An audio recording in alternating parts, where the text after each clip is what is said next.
Northwest Now is supported, in part, by viewers like you. Thank you. We are in a national mental health crisis, and one of the tragic results is a steady increase in the suicide rate. Tonight, our discussion with two experts on suicide, talking about the trends, possible causes, and what to look out for. And our Steve Kiggins with the story of overwhelming demand on the helpline services. That's the discussion on this special Mind Matters edition of Northwest Now.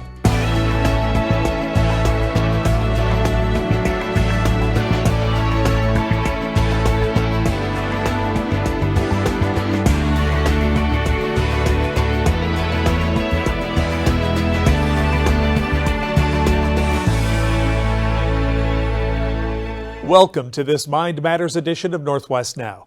America is in the midst of a suicide crisis. There's just no way to sugarcoat it. The nation hit a record high in 2022 with 50,000 dead. And here's an even more amazing number. 1.7 million American adults attempted suicide in 2021. The trend line has been steadily creeping up, about 36% since the year 2000. When it comes to the rate per 100,000, elderly men are among the most at risk. Here in Washington, suicide is the #2 cause of death for 10 to 24-year-olds. Veterans have become a particular concern since they have a 53% greater chance of committing suicide than non-veterans. About 22 die each day in the U.S. And it turns out American Indians and Alaskan Natives die by suicide at a higher rate than every other ethnic and racial group. Every case is unique, and the reasons proposed for this crisis range from the influence of social media to loneliness to economic despair to substance abuse and underlying mental illnesses like depression, which itself is at an all-time high. Steve Kiggins now with the surge in calls into the Crisis Connections helpline. South Sound 911 opened its state-of-the-art facility back in 2021. They were finally able to bring together their 911 dispatchers and call takers all under the same roof.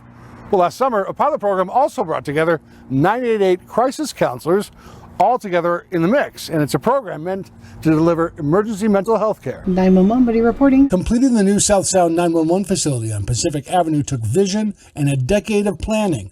Now with a new building and leadership, there's another evolution happening at the agency, responding to mental health crises. Kind of be that calm voice to help someone while help is on the way. Diana Kaber has been with South Sound 911 for 14 years and says as dispatch technology has changed, so too have expectations from the communities they serve.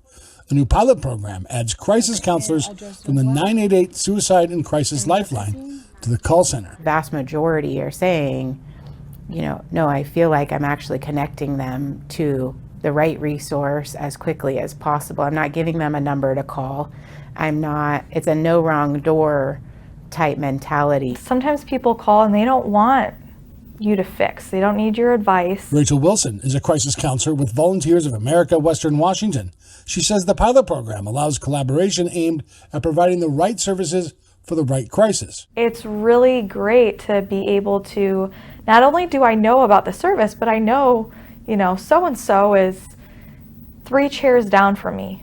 And if I need to pick their brain, I can walk over there and say, hey, we need X, Y, or Z, and we can work together to make sure that the person who called 911 is getting every component of what they need. 988 provides that safety net. The State Department of Health says calls in the 988 Lifeline centers increased 40% the first year, and noted a 124% increase of chat messages and 640% increase of text messages by late 2023 as more people became aware of the service. Besides crisis counselors, a call to 988 in certain cases can dispatch mobile response teams who may offer next-day appointments with mental health professionals or inpatient treatment. The 988 Suicide and Crisis Lifeline is free, confidential, and provides critical support for those in need. They want to help people. They care about the people who are calling.